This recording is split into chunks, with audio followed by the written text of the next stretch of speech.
আমি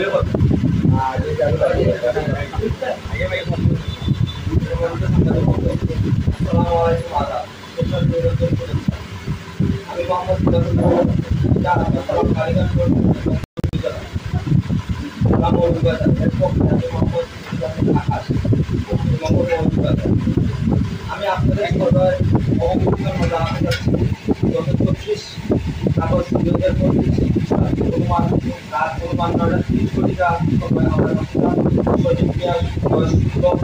বাজার থেকে আমার নিজ বাড়িতে আসার শহরের সোনারবাংলা রোড এলাকায় নতুন বাজার দক্ষিণ রোড মাদক কারবারির সম্বন্ধে আসলে তার শিল্পী আক্তার আমার বাতিরা সজীব মিয়ার উপর হামলা চালায়। এই হামলা তাদের দেশীয় এলাকাতে আমার বাতিরা সজীব মিয়া গুরুতর আহত হয়। পরে স্থানীয়রা সজীব মিয়াকে শ্রীমঙ্গল উপজেলা স্বাস্থ্য কমপ্লেক্সে নিয়ে গেলে সেখানে চিকিৎসক তাকে মৌলিকতার 250 শয্যা বিশিষ্ট জেনারেল হাসপাতালে হস্তান্তর করে। সেখানে চিকিৎসা গ্রহণ করে কিছুটা সুস্থ হলে তার উপর ওই সতর্ক মামলার ভিডিও সামাজিক যোগাযোগ মাধ্যমে ব্যাপক আকারে ভাইরাল হয়েছে।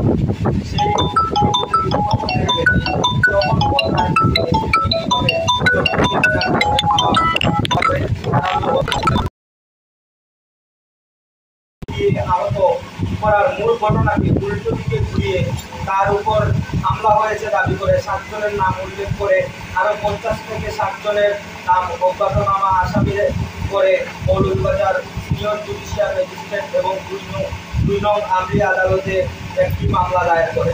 ওই মামলায় আসামি করা হয় 27 আগস্ট 2025 তারিখে প্রতিবাদে সভায় ভূমিকা পালনকারী শ্রীমঙ্গল বস্ত্র ব্যবসায়ী সমিতির প্রচার সম্পাদক মাইনুল মিয়া, শ্রীমঙ্গল পরিবহন শ্রমিক ইউনিয়নের সদস্য আক্তার মিয়া, তার ভাই শাহিন মিয়া, বোনের জামাই সুহেল মিয়া, বোনের জামাই সৌরভ মিয়া এবং সুহান মিয়া, সাগর মিয়া, মারুফ মিয়াকে। একই পরিবারের 3 সদস্যের সাথে আমার 26 আগস্ট থানায় দাখিলকৃত অভিযোগের মূল সাক্ষী সুহান মিয়া এবং সৌরভ মিয়াকে মূল আসামি সাক্ষী সুহান মিয়া এবং সৌরভ মিয়াকে ওই মামলায় আসামি করা হয়। মাননীয় আদালত থেকে ওই মামলার কপি শ্রীমঙ্গল থানায় আসার পর গত 9 সেপ্টেম্বর একই সাথে আমার মামলা মাদক সংগ্রাম দপ্তরের স্ত্রীর মামলা রেকর্ডভুক্ত করা হয়। আমার মামলার নং 12 এবং স্ত্রীর মামলার নং 13। অথচ আমার বাদীরা তাদের হামলায় গুরুতর আহত হওয়ার দিন পরে 26 আগস্ট আমি লিখিত অভিযোগ দায়ের করিলে আমার মামলাটি রেকর্ড করা হয় তাদের মিথ্যা মামলার কপি আদালত থেকে থানায় আসার পর। আশ্চর্যজনক হলেও সত্যি আমার মামলাটি রেকর্ড করতে 13 দিনেরও বেশি সময় ক্ষেপণ করা হয়েছে। আর তাদের কপি আদালত থেকে আসার সাথে সাথে রেকর্ড করা হয়।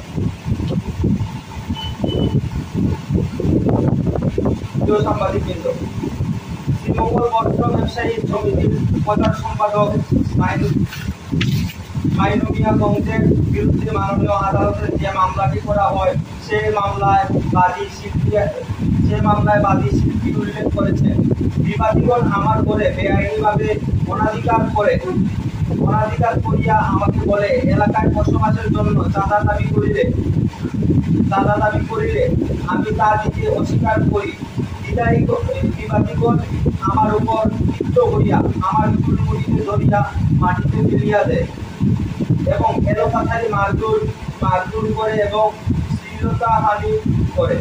তখন আমি আমার প্রাণের ভয়ে ঘর থেকে বাহির হইয়া 3 নং সাক্ষী জরিনা বেগম স্বামী কালামিয়া বাড়িতে পলাইয়া যায়।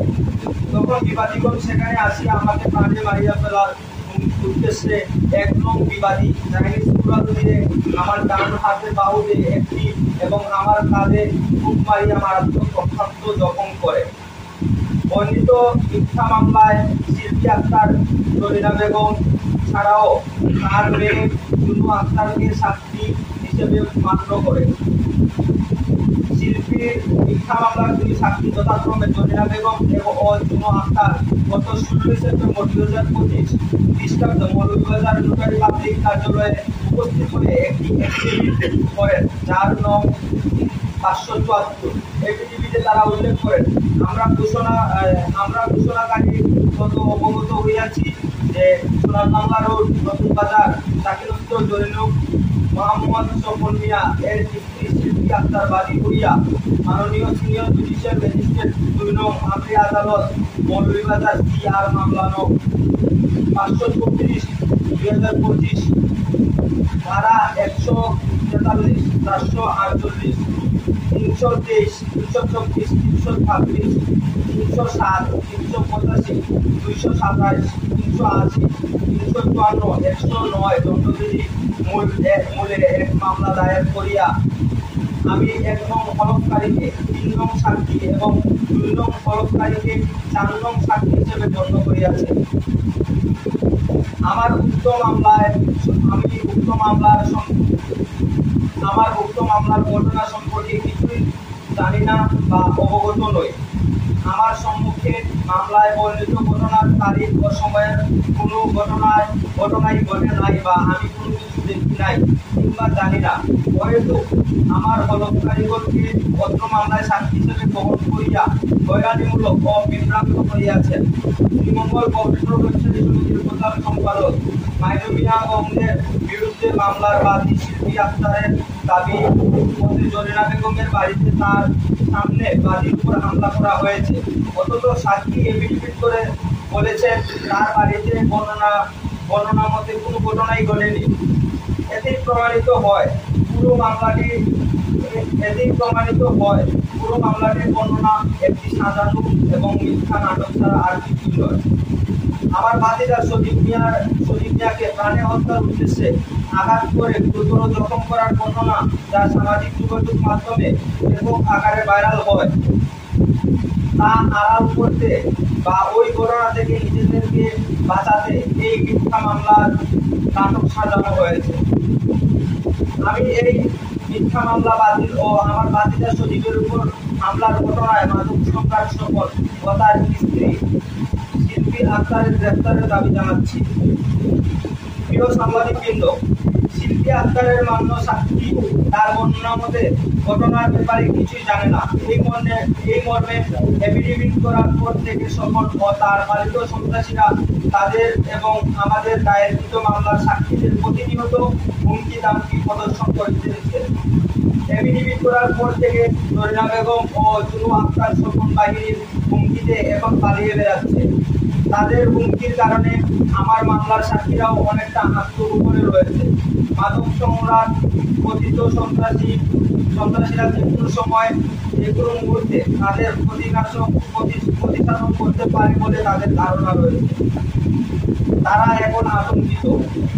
সমুদয় বিষয়টি নিয়ে আপনাদের মাধ্যমে মাননীয় স্বরাষ্ট্র উপদেষ্টা, বাংলাদেশ পুলিশের মহাপরিদর্শক মহোদয়, সিলেট রেঞ্জের উপমহাপরিদর্শক মহোদয়, ঊর্ধ্বতন কর্তৃপক্ষের কৃপা হস্তক্ষেপ কামনা করছি। পরিশেষে আজকের সংবাদ সম্মেলনে কষ্ট করে আপনারা যারা উপস্থিত হয়েছেন সবাইকে অশেষ কৃতজ্ঞতা প্রকাশ করছি এবং সবাইকে আন্তরিকভাবে ধন্যবাদ জানাচ্ছি। সকলের সুস্বাস্থ্য ও দীর্ঘায়ু কামনা করছি। আসসালামু আলাইকুম।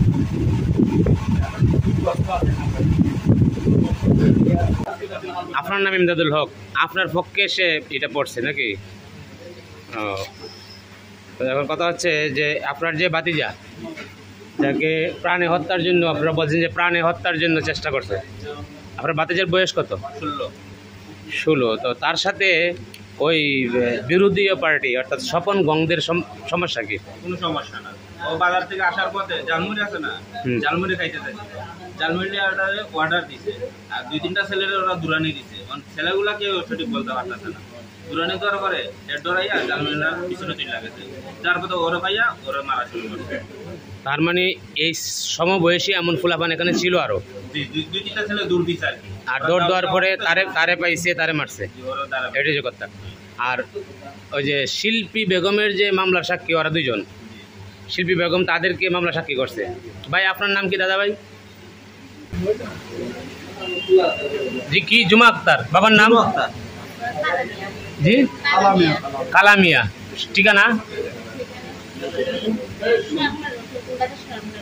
আর আপনার একই এলাকা তো আপনাদেরকে যে সাক্ষী দিছে এটা কি আপনারা জানতেন আগে এই ঘটনার সময় আপনারা ছিলেন না মিথ্যা সাক্ষী দিছে আপনাদেরকে আপনারা কনফার্ম যে মিথ্যা সাক্ষী দিছে আপনাদেরকে এই ঘটনাটাতে আপনারা জড়িত না দেখানো নাই আরেকটা প্রশ্ন উত্তর হয়েছে আমার যে 4 জন সাক্ষী না 4 জনের ভিতরে 2 জন সাক্ষীর ওরা মামলায় ঢুকাই দিছে এবার ওদেরকে হুমকি দিতেছে যাতে ওরা সাক্ষী না দেয় আপনার মামলা সাক্ষী আমার মামলা সাক্ষী আপনার মামলা সাক্ষীদেরকে তারা মামলাতে ঢুকাই দিছে তারা মামলা দিয়ে এখন আপনার মামলাটা আগে হয়েছে না তাদের মামলাটা আগে হয়েছে তাদের মামলাটা আগে হয়েছে তাদের মামলাটা আগে হয়েছে তাদের মামলা যদি আগে হয়ে থাকে তো আপনার মামলা সাক্ষীরে ঢুকাইলে কিভাবে তারা তো আগেই ঢুকে গেছে এরা তো তার মামলা যদি আগে হয়ে থাকে তাহলে আপনার মামলা সাক্ষীগুলি তো আগেই ঢুকে গেছে আমি তো আগে কাগজ জমা দিছি আগে আপনি জমা দিচ্ছেন সেটা আমি আগে কাগজটা জমা দিছি অভিযোগ কি আপনি আগে করছিলেন অভিযোগটা জমা থানায় জমা দিচ্ছেন আমার জমা দিছি এই ব্যাপারে থানায় জমা দেওয়ার পরে 13 দিন যে আপনাদেরকে কাল জ্ঞাপন করলো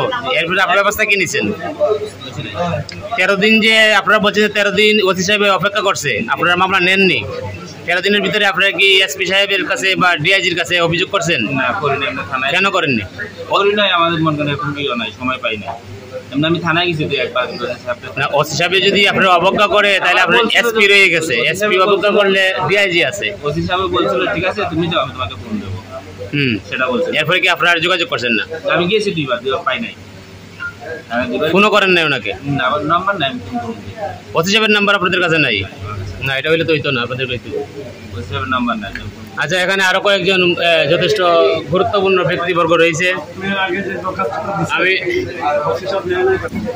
না আমার ওই সমাজকর্মী একজনের সাথে কথা বলি আপনার এই মামলা সম্পর্কে এই যে অভিযোগ তারা করলো এই ব্যাপারে আপনার কি ধারণা আমার সালাম আলাইকুম আমার ধারণা যে তারা নিরপরাধ তাদের উপরে নির্যাতন করা হয়েছে অন্যায়ভাবে আমরা এটার প্রতিবাদ জানাই এটা সুষ্ঠু তদন্ত জানাই সুষ্ঠু ব্যবস্থা গ্রহণ করা ধন্যবাদ আর কেউ বক্তব্য দেওয়ার মতন আছেন এদের পক্ষে আপনাদের ওই যে যাদের বিরুদ্ধে মামলা হয়েছে মাইনু এবং তাদের বিরুদ্ধে মাইনু তো এখানে নাই মনে হয় মাইনু আছে এখানে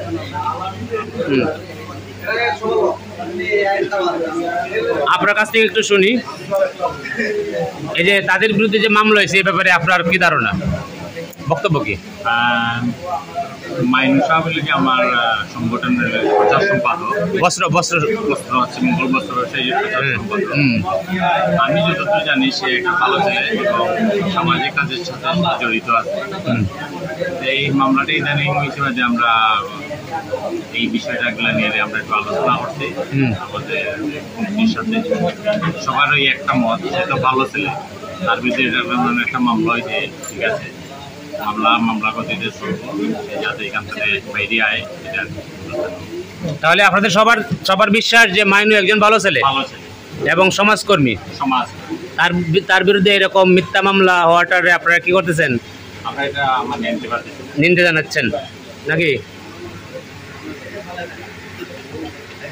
ধন্যবাদ